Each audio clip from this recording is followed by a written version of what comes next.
A criança não quer comer, você olha pra ela e fala, mas meu filho, olha lá, o fulaninho tá comendo tão bonitinho. Ou às vezes não quer sentar, mas filho, tá todo mundo sentado, vem, senta aqui. É importante você sentar agora. E aí, quando essa criança cresce e ela entra numa fase em que os amigos passam a ser a referência e passam a ser a maneira dela encontrar com o mundo e se conhecer, o que a gente fala? Ah, mas você tá querendo essa mochila só porque fulano quer? Ah, mas então você vai fazer isso só porque fulano vai fazer? Não, meu filho, você não é todo mundo. A educação que a gente dá para os nossos filhos é repleta de incoerências. E nesse vídeo hoje eu queria trabalhar um pouquinho com vocês quais são essas possíveis incoerências que a gente vivencia de maneira muito comum e como que nós, mães, pais, cuidadores, como que a gente pode, através do conhecimento do desenvolvimento infantil, do desenvolvimento humano, como que a gente pode aprender a adequar a maneira da gente falar com as nossas crianças, a maneira da gente se comunicar, de dar direcionamentos, de acordo com a fase que essa criança está vivendo. Eu sou Ana Marques. Eu sou pedagoga social, antroposófica, orientadora parental e mentora de mulheres. E toda quinta-feira coloco um vídeo novo nesse canal em relação a esses diferentes temas, universos, que nos tocam a todas. Se você está gostando desse vídeo, aproveita, dá um like, se inscreve no canal, que toda quinta-feira tem vídeo novo para você. E aproveito para dizer que estou reativando o meu podcast. Tem um canal de podcast que eu vou deixar o link aqui embaixo. Ele começou, gente, antes de eu me tornar orientadora parental, antes de eu fazer o curso de formação, comigo contando sobre a minha jornada na educação respeitosa, as dificuldades que eu encontrava e todo o meu processo de autodesenvolvimento, de autoconhecimento que aconteceu nesse desejo de educar os meus filhos de uma maneira mais amorosa e respeitosa. E depois foi evoluindo, à medida que eu fui estudando, fazendo formações, foi evoluindo. Então, falo também das fases do desenvolvimento infantil. E quando eu comecei a trabalhar mais especificamente com mulheres, esse podcast tomou esse corpo de falar sobre essas questões que nos atravessam no nosso reencontro com nós mesmas. E agora, nesse novo formato, eu quero trazer para vocês lá no podcast temas específicos sobre essa jornada de desenvolvimento da inteligência espiritual. Como que a gente pode integrar matéria e espírito para que a gente se sinta mais inteiras na nossa vida, para que a gente tenha mais clareza de qual caminho seguir e fortaleça essa nossa conexão interna. Então, convido todos vocês a darem uma olhada nos novos episódios e nos antigos também, porque tem coisa muito boa lá ainda. Bom, vamos começar então com esse tema. Incoerências. Coisas que a gente faz que depois você se pergunta, bom, passei a primeira infância inteira da criança dizendo que era para ela seguir o amiguinho, para ela fazer igual o amiguinho, e aí quando chega na adolescência e realmente a criança quer ir contra algo que eu tô dizendo para seguir o amiguinho, eu acho ruim. A primeira coisa que eu queria trazer aqui hoje é que a gente precisa lembrar e entender um pouco essas fases de desenvolvimento, o que pega em cada fase, qual é a melhor maneira da gente ensinar as nossas crianças. Então, pela antroposofia, a gente vai falar que cada setênio tem uma lei pedagógica. O que é isso? É a maneira como a criança aprende, a maneira natural que a criança aprende. Do 0 aos 7 anos, essa lei pedagógica é a da imitação. Então, a criança aprende tudo por imitação. Por isso que é tão importante nós, enquanto pais, cuidadores, professores, a gente se trabalhar. Porque não adianta eu falar para a criança, fala baixo, se eu falo alto. Não adianta eu falar para a criança, tem que pedir por favor, tem que agradecer, se eu não agradeço, se eu não peço por favor, por exemplo, quando eu peço alguma coisa para o meu marido, quando eu peço alguma coisa para ela. Então, nesse início, essa lei da imitação é muito potente. Por isso também que quando a gente usa essa força para incentivar a nossa criança a fazer o que precisa ser feito, falando do amiguinho, faça igual o amiguinho, essa força da imitação é muito natural e, assim, muito provavelmente funciona super bem. Elas imitam a gente para aprender a falar, para aprender a andar, para aprender a comer, para aprender a fazer tudo, gente, absolutamente tudo. Então, e uma das coisas que eu acho que as crianças de primeiro setênio, né, até os 7 anos, as pequenininhas, assim, são mais potentes em serem esse grande espelho pra gente. Porque às vezes a gente tá lá olhando para elas e dizendo: nossa, porque essa criança tá muito nervosa, porque essa criança só chora, porque essa criança tá muito agitada, porque não dorme bem. Mas se você olhar para você, muito provavelmente você vai estar nesse estado emocional. As crianças dessa idade, elas imitam muito mais do que comportamento. Elas imitam e espelham também o nosso estado anímico, o nosso estado emocional. Então, esse é o primeiro ponto, né? Então, a gente observar essa incoerência entre o nosso falar, sentir e agir. Porque essa incoerência atrapalha essa lei pedagógica da imitação. Porque se eu quero que a criança haja de um jeito, mas eu não tô agindo desse jeito, eu tô provocando um movimento diferente do que eu tô desejando. Então, é um convite para reduzir as nossas incoerências internas aqui, né? Nesse primeiro setênio. Um momento da gente se observar de verdade e de entender que, às vezes, um comportamento, uma ação da criança que não é exatamente como a gente acha que deveria ser ou como a gente gostaria, pode estar sendo simplesmente puro e simples reflexo de como você age. Ou, às vezes, não você, mas o teu marido, o avô, a avó, enfim, né? Pessoas que estão muito próximas à criança nesse momento. E aí, chegamos para o segundo setênio. Dos 7 aos 14 anos... a gente tem uma lei pedagógica que chama autoridade amada. Eu acho linda essa lei, porque ela nos lembra que a gente, nós seres humanos, a gente não aprende só através do nosso cérebro. Não é, na verdade, a maior parte, né, da nossa comunicação é não verbal, e a maior parte do nosso aprendizado não acontece só aqui, acontece quando... pode até entrar por aqui, mas eu integro isso de alguma maneira em mim. E à medida que eu integro esse conhecimento, transformo ele dentro de mim, é que eu, de fato, consigo ter uma transformação, algo diferente na minha vida. E essa lei da autoridade amada, o que que é? No segundo setênio, a partir dos 7 anos, quando a criança vai para a escola, né, para a primária, ser alfabetizada e tal, ela passa por uma mudança grande de tamanho de mundo. Então, o mundo antes da criança, mesmo que é uma criança que vai para a escola, o mundo da criança de primeiro setênio é a mamãe, papai, o irmão, o vovô, vovó. Mesmo que tenha uma professora, mesmo que tenha uma relação boa com a professora, são poucos os referentes da criança e esse mundinho dela está muito ali voltado para o ambiente da casa e da família. Quando ela entra, né, nessa nova fase, depois dos 7 anos, a escola começa a ganhar importância. Os amigos da escola vão, né, ganhando importância, mas o mais importante e relevante para a criança aprender é o professor. Então, a conexão que a criança faz com o professor e o quanto esse professor está disponível e aberto para ensinar, né, para trazer para essa criança algo dentro da alma dele, para ensinar e colocar isso ali na turma, isso é o que faz uma criança aprender bem dos 7 aos 14 anos. Essa autoridade amada, ela se torna uma grande referência para as crianças.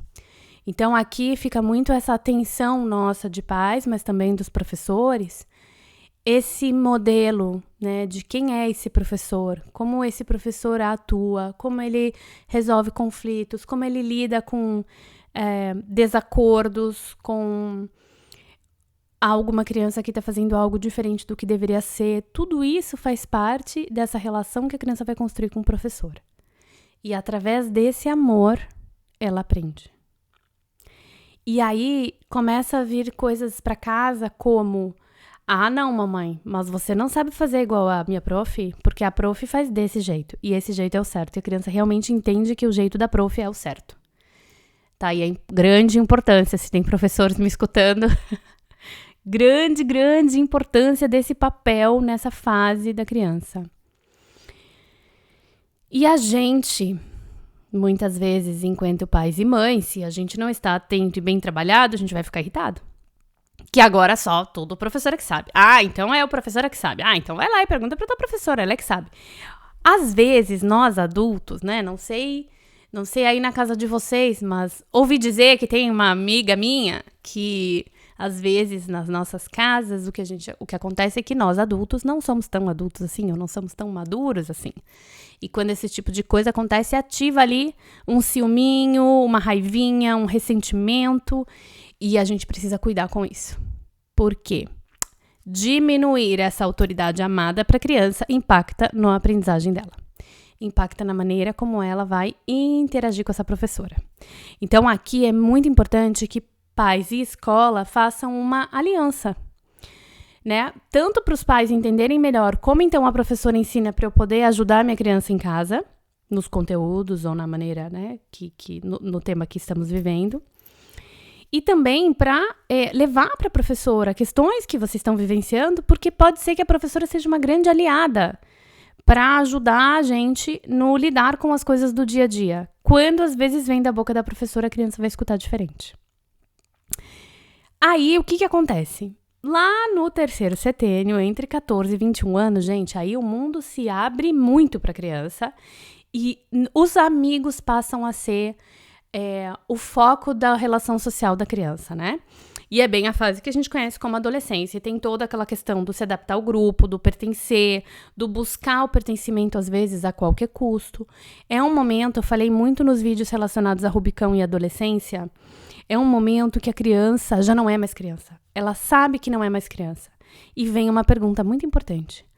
Como continuar sendo filho sem ser criança?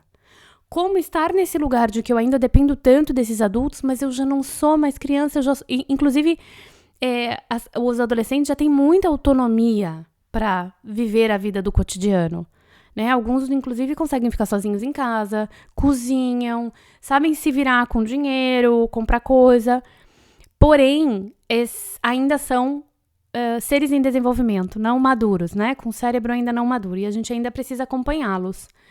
Mas aí começa esse outro conflito, porque os amigos passam a ser essa principal referência e como nós, pais e mães, então conseguimos colocar os limites, colocar as regras, orientar esses adolescentes, sendo que eles estão escutando muito mais o que está lá fora do que aqui. E como eu consigo contornar aquela minha fala lá de antes, que eu queria sempre que o filho fizesse igual o fulaninho, e agora eu já não quero mais. E agora eu já preciso provocar nele uma habilidade de cognição, de julgamento, de pensar e decidir por si, de começar a treinar isso. Porque à medida que eles vão ficando mais velhos, mais importante vai ser essa habilidade, né? E aqui, a lei pedagógica é a lei do amor. O que é isso, Ana? Essa lei também me encanta, como diz aqui na Espanha. A criança, né, no caso o adolescente, ele não aprende pelo que você fala. Ele aprende através do que você já integrou em você e te gera E quando você fala sobre, ou quando, no caso, o professor fala sobre, é com amor, é com paixão, é com envolvimento em relação ao tema. É um momento em que... quando a gente está com essa lei bem aplicada, o professor, por exemplo, na escola, ele vai dar um conteúdo, ele vai dar esse conteúdo com tanta potência dentro dele, com tanta intimidade em relação ao conteúdo, com tanto amor pela matéria, pelo conhecimento, que o professor no ensinamento, né, no processo de aprendizagem, ele fica como segundo plano. O mais importante nem é o professor, é o que o professor está trazendo como conhecimento. E quando esse conhecimento é trazido com essa perspectiva, né, com esse amor que o professor tem pela matéria, ele é aprendido. Ele é integrado pelo adolescente. E eu não sei vocês, né, mas nessa época, inclusive, normalmente são as épocas que a gente vai mais fundo, assim, e separa bem as matérias, física, química, história, geografia, filosofia. E até hoje eu lembro dos professores que você via que eles tinham esse amor pela matéria. Até hoje eu lembro dos conteúdos que eles traziam. E tinha uns conteúdos de química, biologia, que eu nem gosto das matérias, mas eu lembro. Porque aqueles professores tinham um amor pela matéria que esse amor permitia que eu aprendesse. No cursinho, né, no Brasil, eu não sei como tá hoje, mas na minha época, o terceirão, ele tinha aqueles professores que falavam, era tipo aula show, né? Gente, aquilo, em termos de desenvolvimento humano, é a melhor coisa pra gente conseguir aprender. Porque é aquele professor que vem com um entusiasmo em relação àquilo que ele está trazendo, que a gente realmente aprende, que a gente realmente lembra, né? Deixa de ser só um processo de decoreba e passa a ser um processo de integração daquele conhecimento em nós. E um ponto que eu queria trazer para nós, aqui todos, né? Que os filhos não param de crescer, eu digo que eles são um constante lembrete de que a vida é finita e de que a vida passa, né? Porque as crianças estão crescendo e mudando o tempo inteiro. Mas é esse ponto nosso, esse convite que nós recebemos dos nossos filhos todos os dias para nos adaptarmos a seu momento de desenvolvimento. Não adianta eu querer tratar uma criança pequena, não adianta eu querer, por exemplo, que uma criança até os 7 anos desenvolva um pensamento para que ela consiga tomar a decisão se ela vai ou não fazer uma coisa. Ela não tem essa capacidade. Não adianta eu esperar isso dela. Não adianta eu esperar que um adolescente vá fazer algo só porque eu estou dizendo, sem que eu viva isso, sem que eu seja exemplo para isso, sem que isso tome essa proporção desse amor meu por aquilo que eu acredito, né? Inclusive, em termos de pais e essa relação com os adolescentes, um dos grandes princípios, né, do terceiro setênio, ali entre 14 e 21 anos, é a verdade. O quanto você vive a sua verdade. E o quanto a gente é tão hipócrita em querer que as crianças sigam as regras, né? Tomam decisões que a gente entende como certas, mas a gente, na nossa vida, muitas vezes não faz isso. E essa hipocrisia a criança capta. O adolescente, né? Desculpa. O adolescente capta. E quando ele capta, gera uma quebra de confiança, uma quebra de conexão. Por quê? Porque ele tá vendo, ele tá percebendo que eu sou um adulto que não posso ser referência para ele, porque eu não vivo a minha verdade. E aí eu vou linkar com um tema, que vai ser um tema que a gente vai trabalhar muito lá no podcast, que é isso, nosso, adulto, né? De nós adultos. Quantos de nós passam uma vida inteira vivendo uma vida num trabalho, num emprego, numa relação que não é nossa. Onde a gente está seguindo só regras, expectativas, tentando atender expectativas dos outros ou do que, entre aspas, é o certo a se fazer. E a gente não está vivendo de verdade, a gente não está vivendo de acordo com a nossa verdade. Então, nessas incoerências que a gente tem na relação com os nossos filhos, fica muito fácil a gente perceber aonde a gente está pisando na banana. E aonde a gente mesmo está sendo incoerente dentro de nós. E eu acho que esse é um grande convite que eu faço para você. Independente, né, se você chegou aqui só para saber de desenvolvimento infantil, se você chegou aqui pelo Rubicão, pela antroposofia, mas existe esse ponto que a gente não consegue negar. Ter filhos é estar em desenvolvimento o tempo inteiro enquanto ser humano. E eu te faço esse convite. À medida que você vai precisar se adaptar ao longo, né, da vida dos seus filhos, se pergunte sempre. O quanto eu tô sendo essa autoridade amada? O quanto eu tô sendo digna de imitação? O quanto eu tô vivendo a minha verdade? Eu espero que você tenha gostado desse vídeo. E acaba e aproveita e envia ele para alguém que está precisando também pensar sobre isso, escutar. E se você quiser deixar algum comentário, eu adoro ler os comentários, adoro ler como os vídeos e essas provocações chegam em vocês.